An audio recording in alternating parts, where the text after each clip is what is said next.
شده لباسی بپوشی و حس کنی که پشت دامن یا پیراهنت کمی آویزون هستش.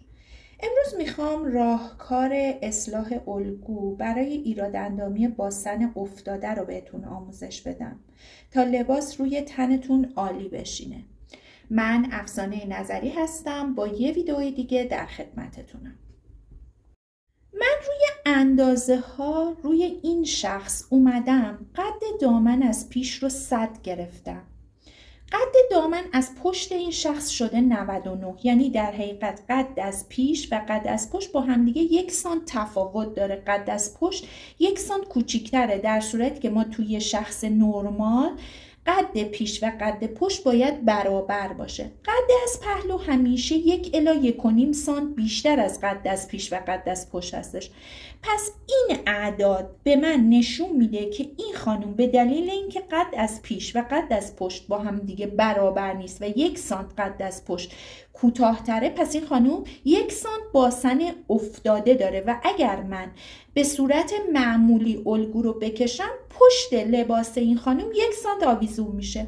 خب ما کاری که برای کشیدن الگو روی این شخص انجام میدیم، اول از همه دامن رو با قد از پیش طراحی میکنیم، یعنی قد از پیش رو 100 میگیریم، قد از پشت رو هم 100 میگیریم. بعد از اینکه دامن رو کامل کشیدیم، حالا باید بیایم این 1 سانتی که در حقیقت ما در پشت دامن کم بود داریم، یعنی اینکه قد از پشتمون 1 سانت کوتاه‌تر از قد از پیشمون هستش، توی الگو این رو جبران بکنیم.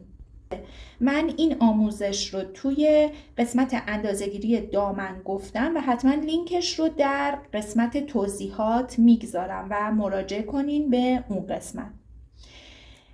الگو رو کشیدم، قسمت پشت رو نیاز دارم. یه الگوی دامن راسته هستش. اولین کاری که میکنم میام از قسمت CB روی خط باسن بزرگ الگوم رو به 1/3 و 2/3 تقسیم میکنم و میام اینجا در قسمتی که مشخص کردم 1 خط به بالا و پایین الگو در قسمت خط باسن بزرگم امتداد میدم و عمود میکنم. در حقیقت الگوم رو به 2 قسمت تقسیم کردم. قسمت 1/3 در سمت CB یعنی وسط پشت و قسمت 2/3. حالا اگر این قسمت خط باسن بزرگ من باشه، برای اینکه من این ایراد اندامی رو برطرف کنم از خط باسن بزرگ 6 سانت به سمت کمر میرم و یه خط اینجا طراحی میکنم و میکشم. تیکه بالا رو جدا کردم از هم دیگه.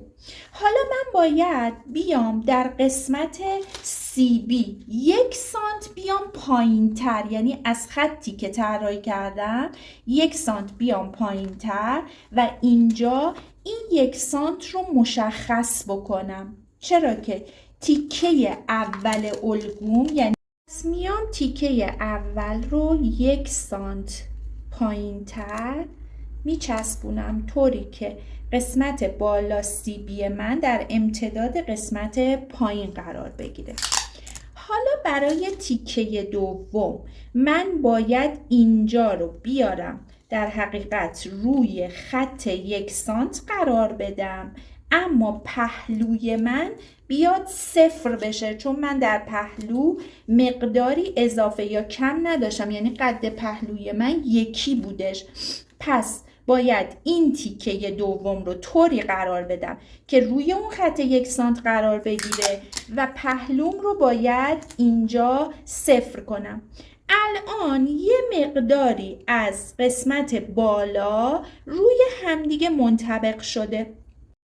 حدود نیم سانت 2 تا تیکه بالا روی همدیگه منطبق شدن. قسمتی که در قسمت بالا اومد روی همدیگه، من این رو باید در قسمت پنسم جبران بکنم، یعنی اینکه پنسم رو کوچیک‌تر بکنم. حدود نیم سانت تیکه بالا اومده، تیکه اول اومده روی تیکه دوم. من از قسمت 2 تا قسمت پنسم میام داخلتر، یعنی 25 صدم از یه سمت، 25 صدم هفتم از یسم و پنسم رو دوباره طراحی میکنم. این قسمتی که هاشور زدم با قرمز، این قسمت در حقیقت پنس جدید من هستش. برای پهلو هم دوباره پهلوم رو طراحی میکنم و به این ترتیب الگوی من الگویی هستش که ایراداندامی باسن افتاده درش جبران شده. حتما نظراتتون رو برام کامنت کنین و اگر دوست دارین که من ویدیوهای بیشتری رو بهتون آموزش بدم و در آموزش خیاطی با من همراه باشین، کانال من رو سابسکرایب کنین. لطفا لایک فراموش نشه. تا ویدیوی دیگر، خدا نگهدار.